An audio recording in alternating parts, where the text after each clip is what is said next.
If you only could get your speed to here, that's fine. Stay at that tempo. Raise it up once, twice a day to that tempo. Keep it nice and even.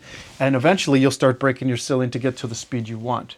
Don't forget, you can always go faster than the song. So if the song's here and you go a little faster than it, than the tempo you want, once you get it there, you'll see what I mean. It'll fit right in that pocket. It's going to be a lot easier for you.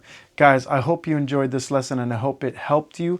Go ahead and please subscribe, and I'll leave anything in the description box below on how to get a hold of me for guitar lessons, piano lessons, music theory lessons, music composition, anything like that. Thank you guys for watching this guitar lesson video, and I'll catch you on the next one.